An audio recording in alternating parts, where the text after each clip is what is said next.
தேவனுடைய அன்பு அகாபே அன்பு, agape love. What does it mean? It has no condition, right? இதை இன்றைய கிறிஸ்தவம் அநேகர் அறியவில்லை. அவருடைய மனம் இருளடைந்தது என்று பவுல் சொல்லுகிறார் பாருங்களா. ஏனென்றால் இந்த அன்பை அவர்கள் ஏற்றுக்கொள்ள ஆயத்தமாக இல்லை.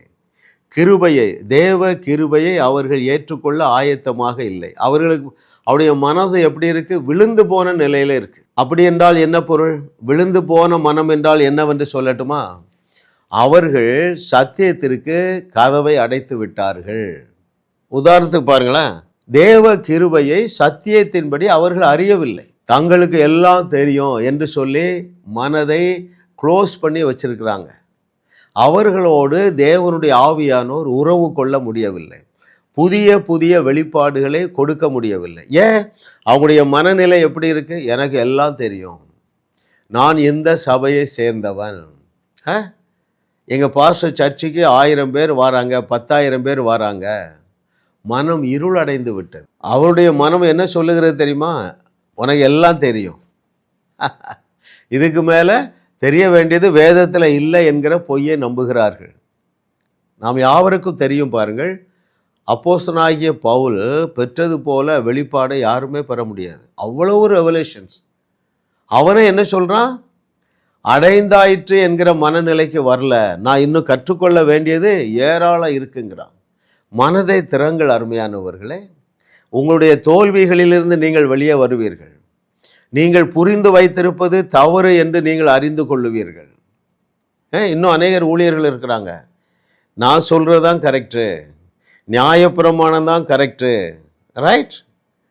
அவரவர்கள் செய்த பாவங்களுக்கு அவரவர்கள் தான் தண்டனையை அனுபவிக்க வேண்டும், இதுதான் கரெக்ட் என்று எண்ணி அவர்களுக்கு இயேசு கிறிஸ்துவினாலே எந்த பிரயோஜனமும் இல்லை, சிலுவையினாலே எந்த பிரயோஜனமும் இல்லை, விசுவாசத்தினாலே ஒருவன் நீதிமான் ஆகிறான் என்கிற வெளிச்சம் கூட இல்லைங்க.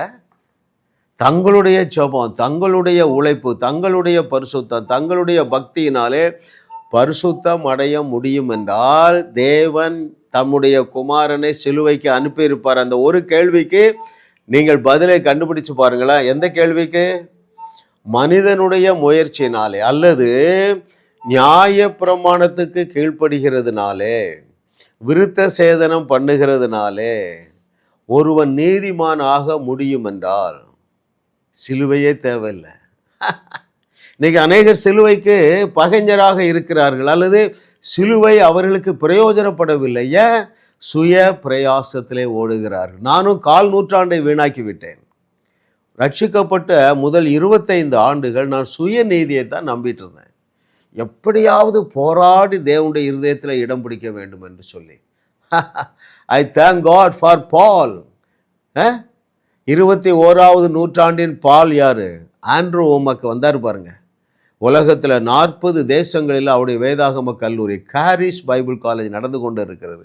சென்னையில் உண்டு, இந்தியாவில் சென்னை, ஹைதராபாத், மும்பை, டெல்லியில். ஆன்லைன் கோர்ஸ் இருக்கிறது, ஹிந்தியில் இருக்குது, தமிழில் இருக்குது, ஆங்கிலத்தில் இருக்குதுங்க. ஜாயின் பண்ணுங்க. நீங்கள் சத்தியத்தை சரியாக அறிந்து கொள்ளுவீர்கள். உங்களுடைய இருதய கதவை திறந்து வைத்து புதிய ஏற்பாடை ஏற்றுக்கொள்ளுவீர்கள். தேவனுடைய கிருபையை சத்தியத்தின்படி அறிந்து கொள்ளுவீர்கள். அப்பொழுது என்ன நடக்கும்? எழுதி தந்திருக்கிற எல்லாமே உங்களுக்கு அனுபவமாக மாறிவிடும்.